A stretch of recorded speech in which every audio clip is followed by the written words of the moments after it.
Hi, I'm Jessica with the Chicago Event Planner magazine, and today I'm here with my friend Jamie, who's going to show us how to make a fall vegetarian chili. But first, we're going to start off with an apple cider sangria.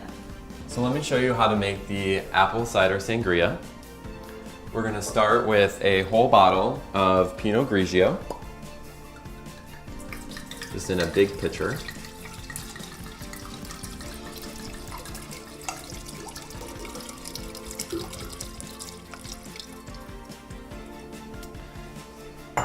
And then we're going to use a whole cup of sparkling apple cider.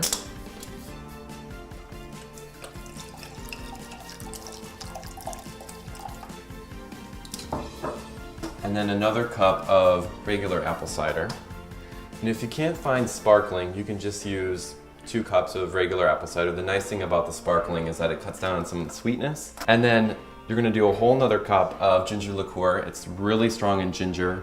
If you're not a big fan of ginger, I would say keep it to a half a cup, but I really like the taste of ginger, so I'm gonna put a whole cup in it.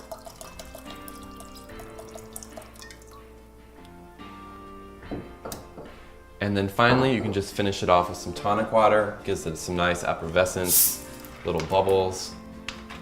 And you're gonna use a whole cup.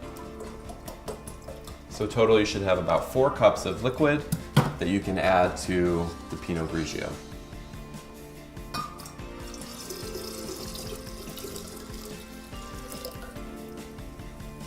And then go ahead and give it a stir.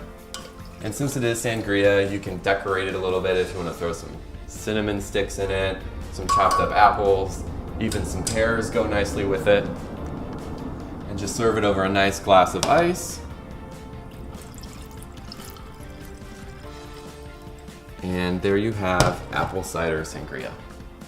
Go ahead and give it a whirl.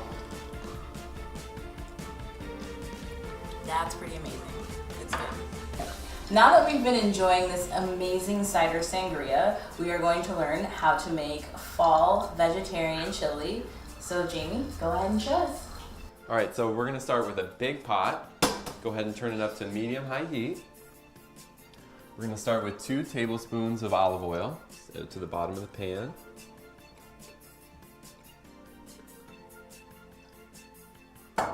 And then go ahead, I've got a whole sweet onion.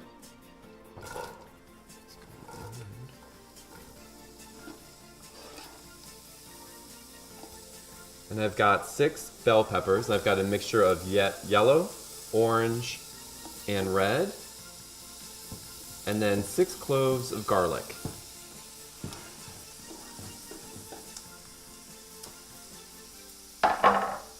You're gonna let that go ahead and saute for probably about 7 to 10 minutes, just so the onions are slightly translucent and the peppers have softened.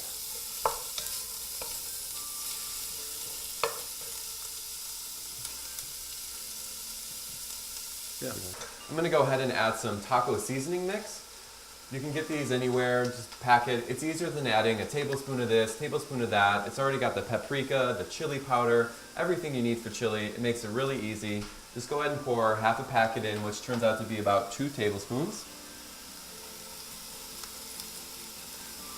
And then go ahead and give that a stir and continue to let the onions and peppers kind of soften.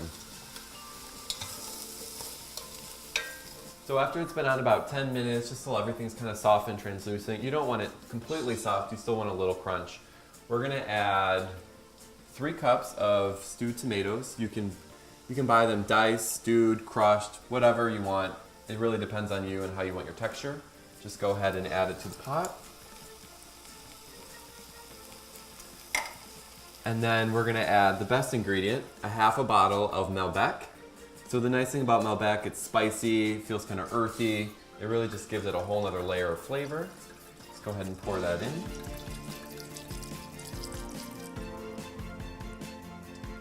And then we're gonna add about 16 to 24 ounces of tomato juice. I like V8, it's already kind of got a spice going, plenty of salt, you don't need to add any more salt to it. Just go ahead and add it. Just mainly you wanna cover all the vegetables you have in there. Go ahead and give it a stir. You're gonna bring that back to a low boil, and then you can add some beans. So I've got 3 8-ounce cans of kidney beans, pinto beans, and black beans. Mainly just because I like the different colors, the textures. So you want to go ahead and rinse, make sure they're drained. You don't want any of those canning juices on them. And just go ahead and add it to the pot.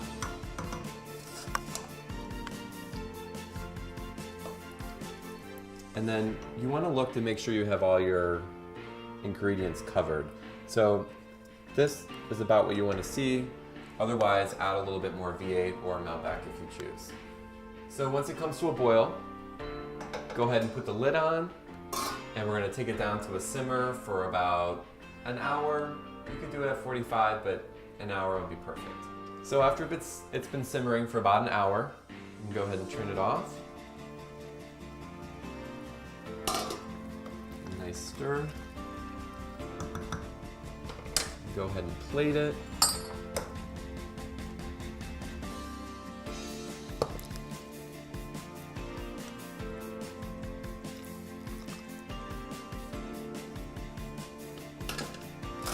And I like to finish it off with some chips on top. A little Greek yogurt. And if you don't have Greek yogurt, sour cream is just fine. And then finally, a little Mexican cheese on top.